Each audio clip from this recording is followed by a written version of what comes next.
I'm that girl who is a mother. And I know when they wanted me to label these conversations as I'm that girl, I sort of thought, well, I'm a little bit long in the tooth for that, aren't I? Being 46 in all. But for whatever reasons, they say it's very significant and purposeful. So I go with it because I respect the guides and the information I get through sessions, not just through my own channeling and through my own quantum sessions as clients. I'm doing so many of them with the clients actually, and they always seem to our collectives, our guides, always want to remind me of certain things. Like how to be more of service. And so this is why we created these videos, which is called That Girl. And they've sort of go-to guides to be able to apply the information from the quantum sessions and to be able to sort of hear it from a new perspective of how to unpack it. And it seems like they want me to talk to you again today about the following. Sometimes as we are parents, or if we're like older friends or something, often we assume that we can helicopter the shit out of our children if we haven't done enough of our inner work, or helicopter those new fledgling awoken people who are like, I think there is something not right here, quotation marks, the other agendas that are here to help awaken humanity. And so it seems like it's a very common topic right now. Our children teach us so much. They've just come from source. They've just come from high dimensional existences, and they're not so jaded, are they? They're very, very beautiful, very high vibrational. And actually, it's our own egos as a parent or as a friend who is trying to awaken others. I know that our awakened friends can be all ages, but we sort of seem to start getting this cocky. Well, I was awake longer than you, and I told you so. Blah blah blah blah blah. So we've got to sort of drop all of that sort of attitude and stop thinking that we can mansplain the awakening to other people, especially when it comes to the dark agendas, because they will get stuck. And so we know from many sessions, many quantum sessions, that people will literally be shifting to the new earth and will not have any comprehension of the dark agendas. All they will know is that the destruction, they will perceive it as the natural destruction of a planet took place, and thank goodness they are now not in that very chaotic experience. So there's that. So they're going to be very grateful, and this is when we need amazing, really up-to-date, really confident beings who have also shifted along with them to be able to support them and guide them, to be able to understand the planet situation, what occurred here. You don't even need to go into the crimes against humanity, because if they've shifted due to an earthquake or a flood or something, whatever they've perceived it to be, and the reason why they have shifted from Earth, they're going to be very grateful anyway. And so whatever you feel like you need to be supporting these people with, whatever statements you're saying, you're obviously going to be very guided. But this is what a big problem for my guides, my clients are. What am I supposed to do, and how am I supposed to help with the shift, and what's involved? Exactly. Tell me. I want as much details as possible about how it all unfolds and unravels. And so the subconscious is being channeled through the clients, and they get told lots of details of what the client will be doing. And this is really significant because those beings, those people who have shifted, they need the support. And it's a group effort. They're going to feel amazing. Actually, they're going to be confused, but they're going to feel amazing. And one of the reasons why they're going to feel really amazing is because they don't have the density of their bodies anymore. Even though they will be projecting a physical carbon-based body, they will not actually be inhabiting those. And so they won't even really notice. They'll just feel really good and really concerned what's been going on. They'll be all over the place with much love. So and they're allowed to do that. And so we need more people to be able to be ready to support them through it, to be able to have released all their own emotional distractions, I guess. This is why we need to do a lot of our own healing and kind of prepare ourselves for the end of these days, end of the days of being here on Earth, right? So anyway, massive sidetrack conversation already occurring. And it's just because as soon as I agree to doing these conversations with you all, my goodness, I feel like there is all this inner chitter chatter where they're like saying, and say this and say that and say this and say that. And so I'm kind of, it's a lot to process. And I always feel like I always say this, but there's so much that they want to tell you all, because they wanting to remind you of a lot of stuff. And it's almost like, we forget that we're loved. We forget that we're not alone, and we forget why we're here, and we forget the actual events that are coming and are occurring all around us. And ironically, we're here to help those people who are adjusting to their own noticeabilities of either the environmental changes because of the dramatic weather, whatever. I mean, we know the metaphysical perspective of it, and we understand all of the components to everything that is awakening, and to try and get the attention of those people who are here on earth to be able to sort of stop and think and consider, what is going on there? Isn't this a change? And what is that change about? And so we do here on the ships, on the shift to the new earth, for example, a lot of the family members are sort of quite taken back because, why didn't you tell me? If you knew this information, why didn't you tell me? And so the subconscious sort of says, well, your auntie's going to be annoyed with you. And, they can sort of see how people will be shocked and how they will deliver it. Because I've got amazing clients who desperately want to be able to serve their prickly cactuses, their family members who are just too in pain and too focused, and then they've been super distracted. And so we know that people who are hurt people. And so when you're trying to support these people and they're super worried or they're angry that we're making different choices with our bodies or something, it can cause tension. And sometimes it can break family relationships. And so many times the client wants to give me a big list of their family members that they want me to ask their subconscious, what about Auntie Betty? Is she going to cope? Where is she going? Is she going to go to the new earth? What's going on there? And of course, I could say to my clients, all life contracts are honored, and wherever Aunt Betty needs to go, she'll go to it. And so, again, we can't helicopter other people. We have to respect life contracts and what is the most appropriate. But when we are feeling frustrated that there is Aunt Betty's in our world that are very struggling and prickly and really angry and very reactionary because they haven't done any of their own inner work to heal themselves this current lifetime, they're very dense and reactive, and sometimes we just don't know how to love them unconditionally. And so this is when our children come in to teach us and remind us how to love unconditionally. But as parents, we seem to have forgotten that our children are to teach us to be able to heal from our own childhood, as well as our children are to remind us how to love unconditionally. And here we are trying to train our children to be street smart and to comply to education systems, whatever that may look like, and to be able to sort of distract themselves from their own balance and harmony in the nature and their senses, and to focus on certain things like schoolwork and materialism, and to comply and to not wriggle around, and to do the things that we need them to look socially acceptable.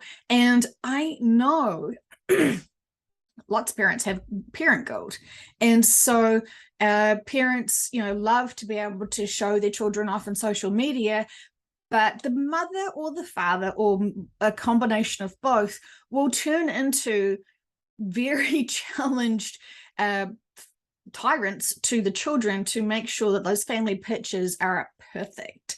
And it's not about the seizing the moment. It's a very posed, fake forced smiles that the kids are like, Mum's going to lose it if I don't look and smile. And it's just, it reads to everyone as this is a very uncomfortable family moment. But because everyone's wanting to share their family and share everything online, a lot of fakeness comes out to play. And so, it's very interesting. So the parents also, if they still haven't done some of their inner work, they will share their worries and concerns about their own childhood, and they will impress it onto their children.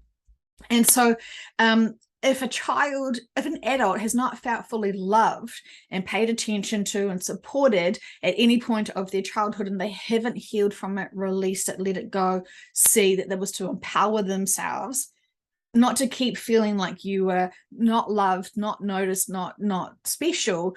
You can unpack all of that. And it's really important to unpack it, to remind yourself, yes, I did feel abandoned, but actually that was supposed to be a lesson to empower myself to realize I could never abandon myself.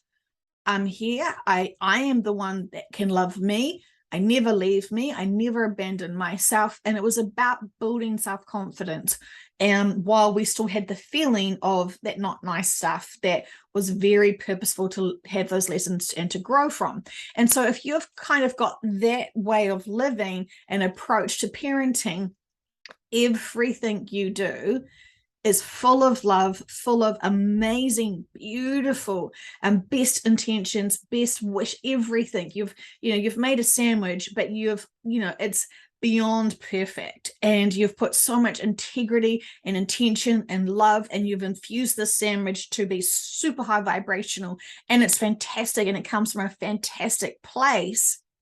But another really strong nature, a characteristic of humans, is not being grateful, taking others for granted.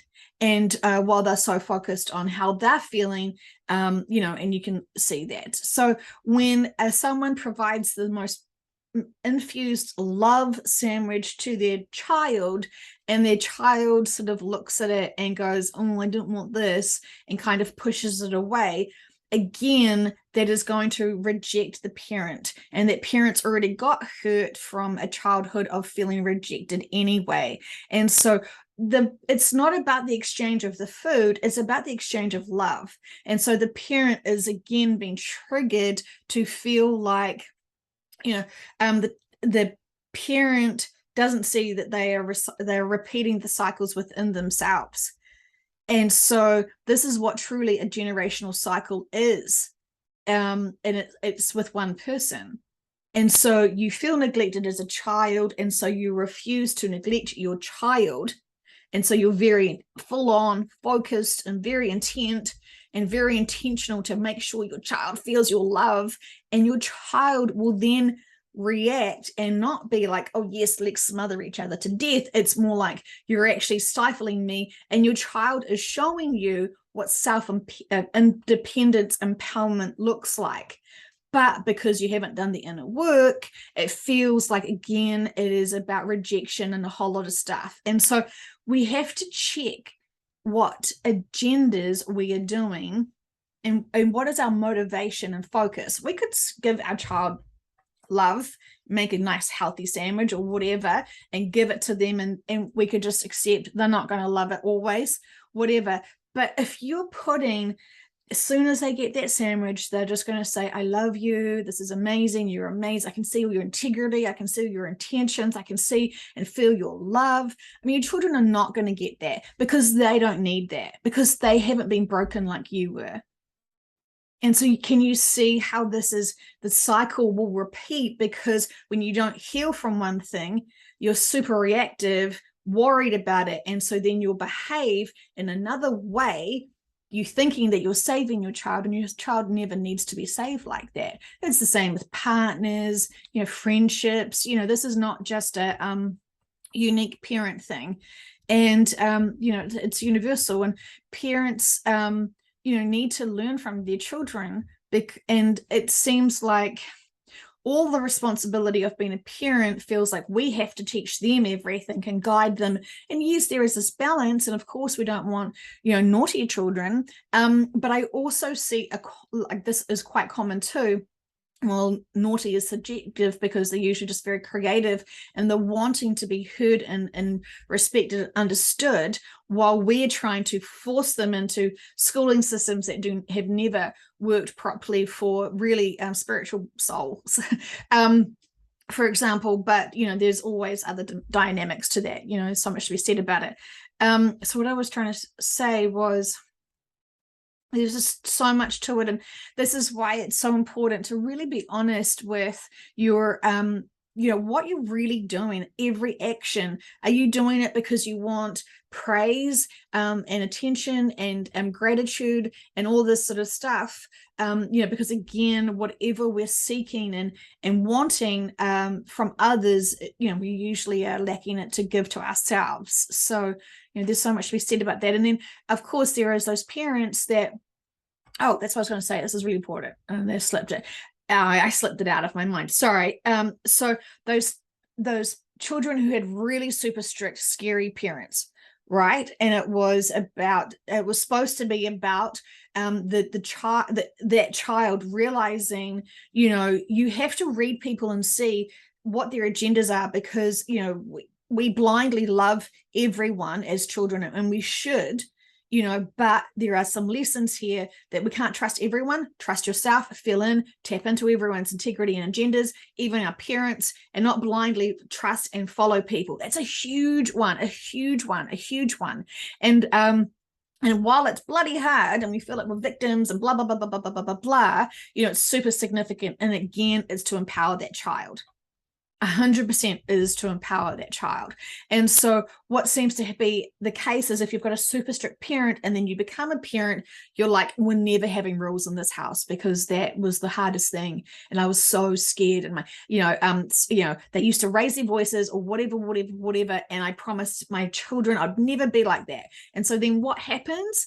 Again, that cycle happens because that parent is got out of control children, because there is no balance. There is, the parents are so afraid to speak to their children, to kind of, ask anything from their children, because they felt like, they were asked a lot of when they were a child, and, the parents got angry and all this sort of stuff. So, again, that parent hasn't looked at their own inner work and hasn't empowered themselves. And I've seen quite a few very dangerous, what I'd call dangerous children, that are trying to push their parents to step up and to actually be responsible and accountable for boundaries and for routines, and sticking to them and not being manipulated. And so it's a huge conversation. And even if you don't have any children in your house anymore because you're a grandparent or whatever, it's still really important to just reflect back and think, my childhood, was it perfect and idyllic? If not, how? What was the lessons there? Blah, blah, blah, blah, blah. And have you still got some old wounds that you're holding on to? Usually it's the heart, and usually it's the throat, because you're not wanting to speak your truth, because you don't want to say, you've got your own problems, mum and dad, and you're reflecting this onto me, and this is not making me want to hold you accountable. Blah, blah, blah, blah, blah. It's so important. Remembering, when you're the child, you're teaching your parents to be unconditionally loving beings. If they haven't done their own inner work, they will reflect that onto you. And then you have to grow from that, because that's exactly all the lessons that you knew you wanted anyway. So it was a life contract. It fitted in perfectly.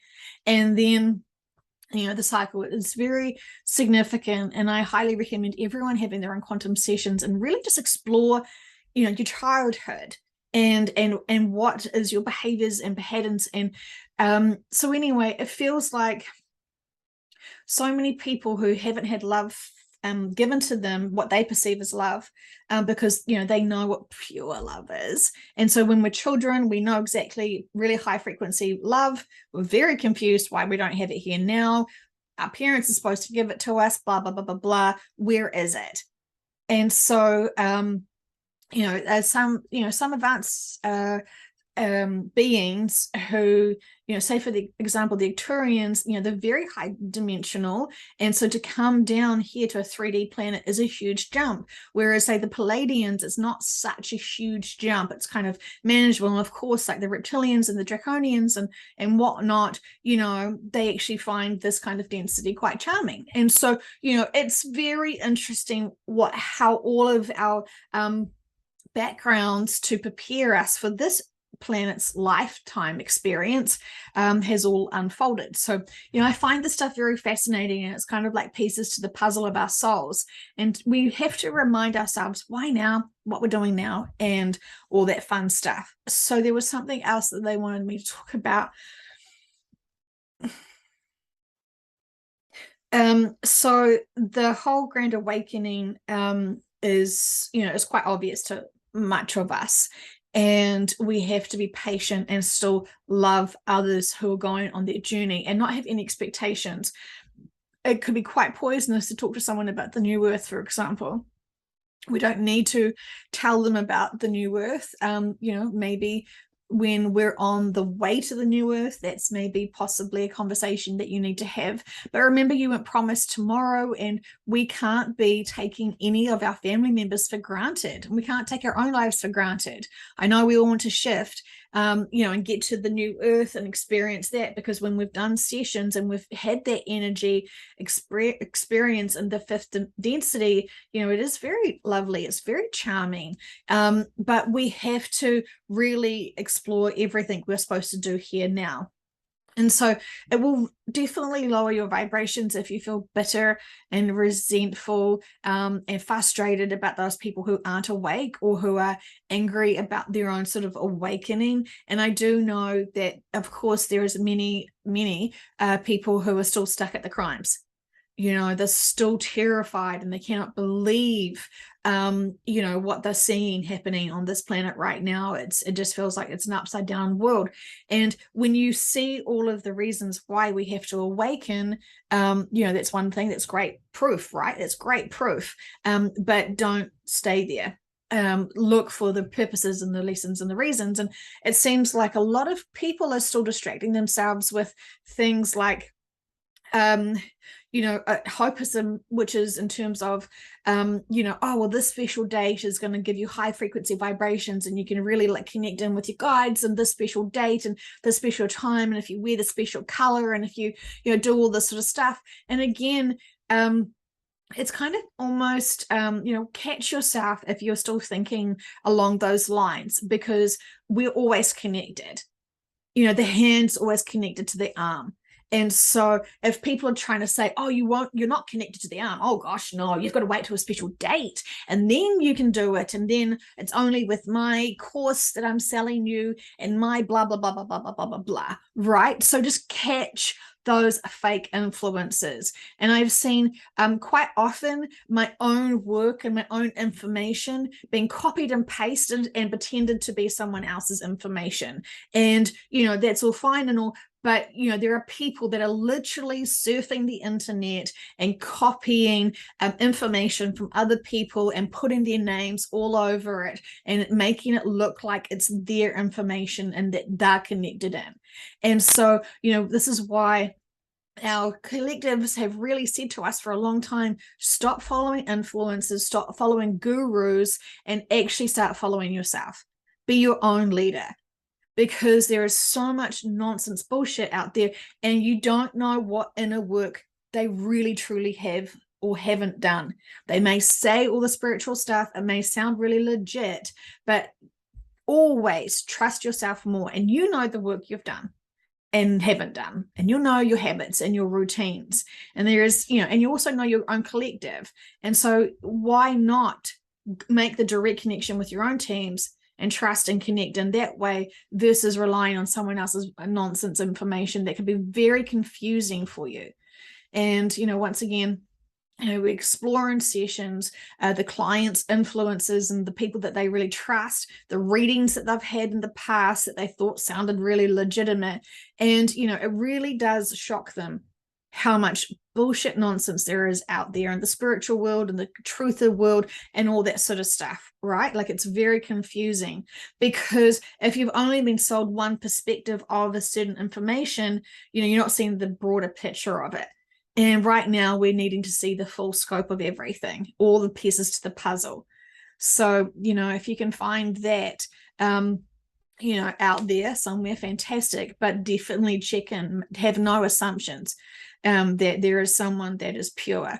You need to be able to do enough of your own inner work to be your own pure leader, and guru and guide and whatever, and start paying yourself. So anyway, I also noticed that there are some people that are not feeling comfortable about having the statement that interns are free. Why? Because they love to get money. And so they wanted donations, and they very heavily suggested when they were doing their internship, oh, well, it's supposed to be free, but I will accept a donation of $100, so whatever. So whatever their focus and journey of doing this sort of stuff, this is a good sign for you. If they're more focused on getting money than just fuck money right now, I'm an intern, I want to learn, I don't want to have the pressure of it being whatever. I'm needing to focus on the sessions and actually just, learn and grow and figure out how I can get my confidence doing these sessions. If they're haggling for money and that's kind of their first sort of thing that they want to sort of share with you, they may not be doing these sessions for the right reasons. And, feel into yourself. Do you really want that? And so anyway, lots of people are struggling financially, but the blessing about doing free internships is the energy exchange, is the experience that intern gets. You don't have to donate or give money or feel pressured. This is their commitment to the course, to learn and to honor Dolores's wishes, because you really get confident doing these sessions, at least 100 sessions. And so, you can be appreciative and have gratitude, and it can be a beautiful energy exchange, but do not feel pressured into paying these interns that are kind of hinting, winking, suggesting, donations. If they don't understand that they are well abundantly provided for when they're on purpose, when they are of service, if they don't understand that and they're trying to hustle you and hassle you, clearly that's where they're at. And that's when you probably need to say, maybe you need to find an intern, have free sessions. Maybe. So yes, anyway, I know it's not nice to observe these people's behaviors and their true agendas, because they think that they're trying to, be all smart and clever and say, it's an energy exchange. Why don't you go and ask about energy exchanges in your own quantum sessions, and ask about the energy of money and how that works for humanity and how that has worked? And you know what? One collective has a fucking no problems about money at all, and always talk about energy exchanges. Well, not the Arcturians, not the Palladians, let's just say that. Anyway, so enough about my ranting. I just want to see if there's anything else that needs to be said. Screen time is not the devil for our children. In fact, it actually lowers their vibration. Sorry, it releases their density, and so it lowers their frustrations, and so lots of parents are worried about hanging other children hanging out with them, or going to school, or whatever, stranger danger and all that sort of stuff.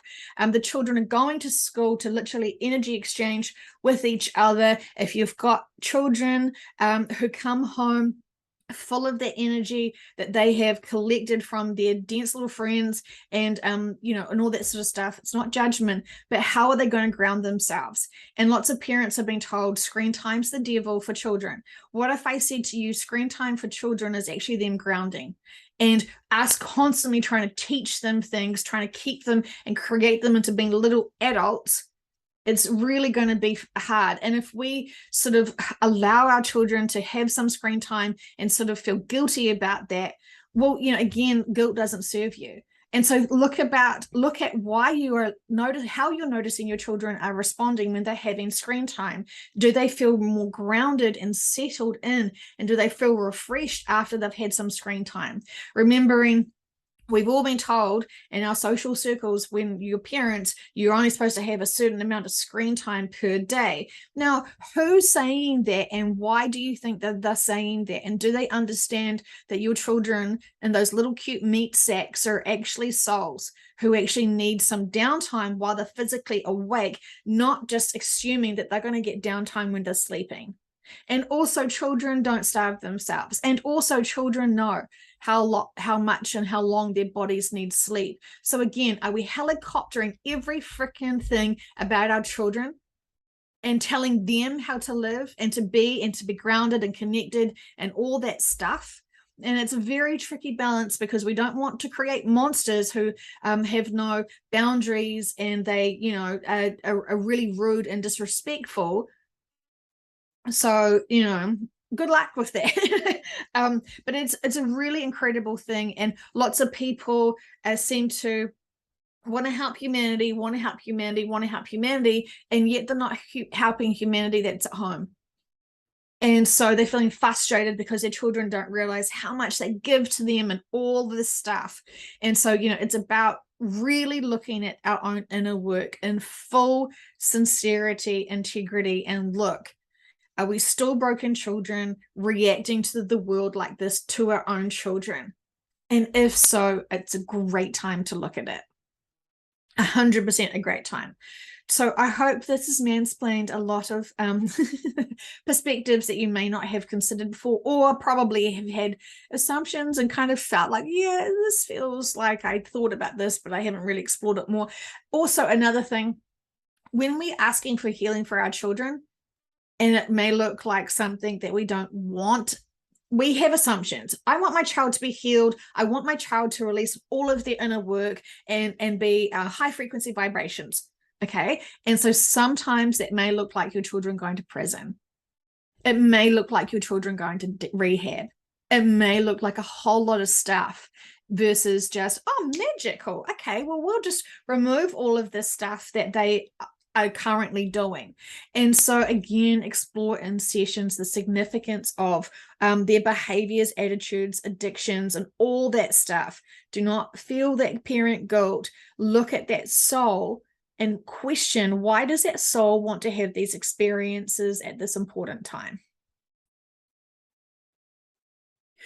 So I had a classic example of a beautiful friend who, she does want her children to be healed. And when she started doing that healing, that 15-minute meditation, she suddenly realized how freaking powerful she is, because she saw help be given to her children.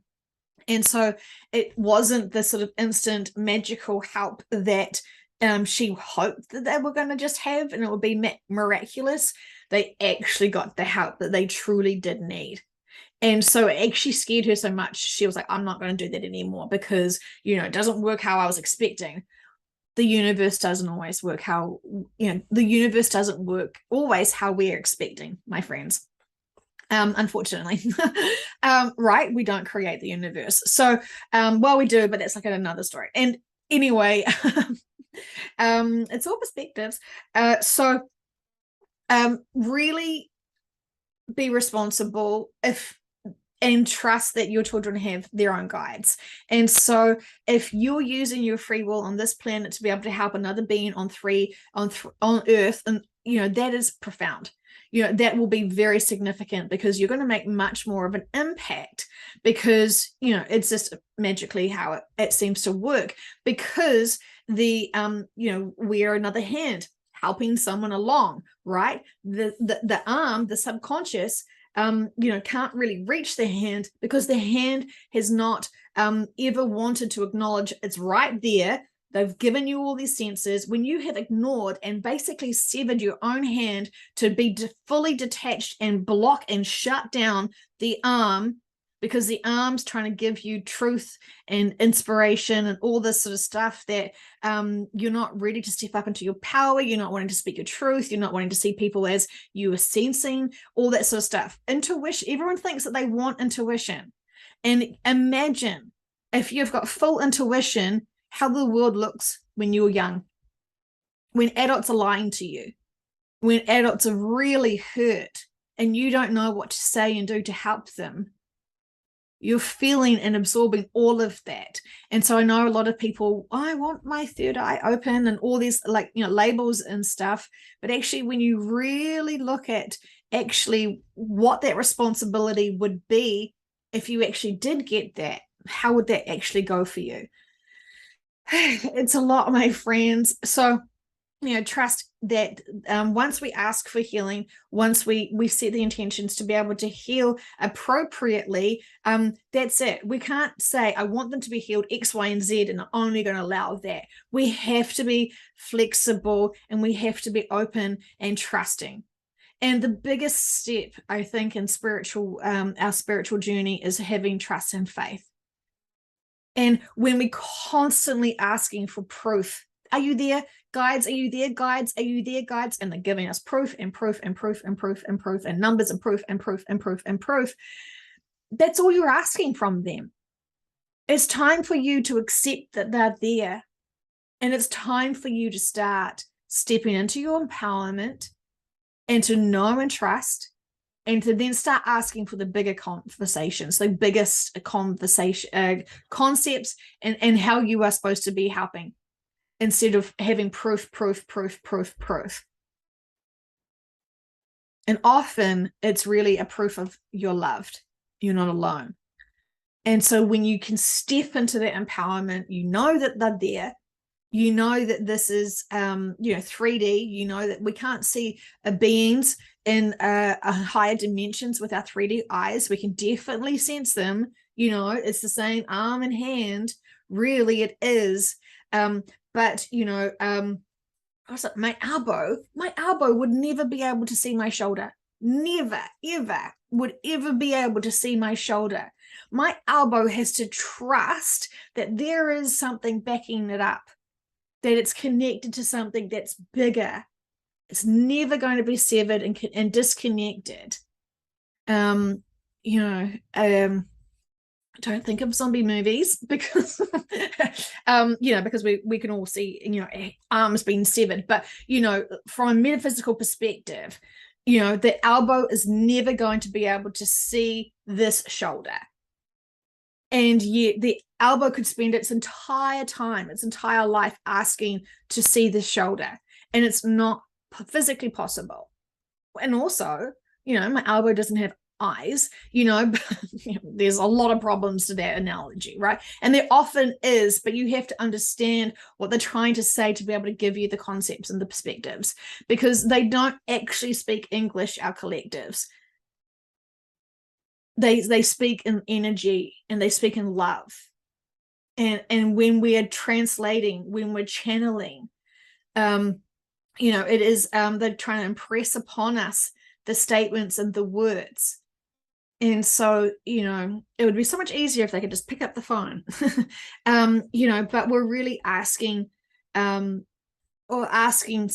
the impossible. And when we are wanting to see, I want to see you, come to me physically, I want to see you with my eyeballs, jump down on a spaceship on my lawn, come in for a cuppa, I also want lotto tickets, blah blah blah blah blah blah blah blah, right? Like, literally just question, are you asking something that's physically possible? Is it the elbow and the shoulder impossibility? So anyway, because I know my butt's never going to see my knees. So we're grateful that I didn't start off with that one. So much to be said about that, isn't it, my friends? Okay, so love yourselves with all sincerity. Also understand that loving others is not going to be an instant gratitude thing. It often isn't. Okay, because when we give them that pack full of sandwich and expect that they're going to fall in love with us or be so grateful, blah, blah, blah, blah, blah, it doesn't actually work like that. They're hungry, they've got other distractions, they're processing their own hurts, they're processing their own ways to empower themselves, and they just get a sandwich and they see it as a sandwich. And they don't see the full extensions of the integrity and the agendas and the intentions that were laid upon that sandwich. But we can't be rejected by those people not noticing our love, our gratitude, and everything we do for them today, because it may not be until their life review that they realize and see things from a different perspective that they may have. And so, remember those prickly cactuses, or those people that we really are not impressed with and we feel very frustrated and angry with, they're going to reflect and see that as well. And so, what are we really wanting people to notice and see about our own way of how we have and how we haven't been able to give unconditional love. And of course, there is no good or bad, it's all experiences, but it's us that will be noticing the times where we were lacking in integrity and pure intent and unconditional loving and you know, feeling hurt and upset. And it's, again, not to add more guilt, because we're done with guilt. It's a horrible, out of trend emotion that we're done with. It doesn't serve us. So remove guilt. It's untrendy. It can F off. Now let's find something else to empower us, to learn those lessons. And everything is to empower us. Everything. Absolutely everything. To be able to build confidence. And remember, when we are feeling hurt and we're feeling betrayed and when we're feeling rejected, you know, that energy goes somewhere. It doesn't just stay within us, and we can project that out, and the whole family can feel our pain. And when we have little children or animals, and they can read us better than the newspaper, what are the messages? Because we can't hide our energy. We can't hide our true integrity. We can't hide our real demeanors. We can try. We think we can try. Anyway, my friends, I love you. Empower yourselves. Drink lots of water. Infuse that water with love, because you deserve that love. You're cleansing that water. You're lifting up that frequency vibrations of that water, and you're knowing that that water is going to uplift and heal and balance and love every cell in your body. Every cell in your body. Your body deserves it, because it works really hard for you, and we sort of abuse it, don't we? We neglect it, and often, you know, we don't realize the power of what we're doing with our minds that is a reflection on the bodies. I love you guys so much, and I truly trust that you're wanting to apply this information and empower yourselves to love each other unconditionally and to please love self, because you're so important. Humanity needs you, and I don't know if you heard that channeling the other day, but our collectives are crying and truly wanting you to empower yourselves and to really not have any limitations anymore. We all need to be of service, and we can all do a little bit more.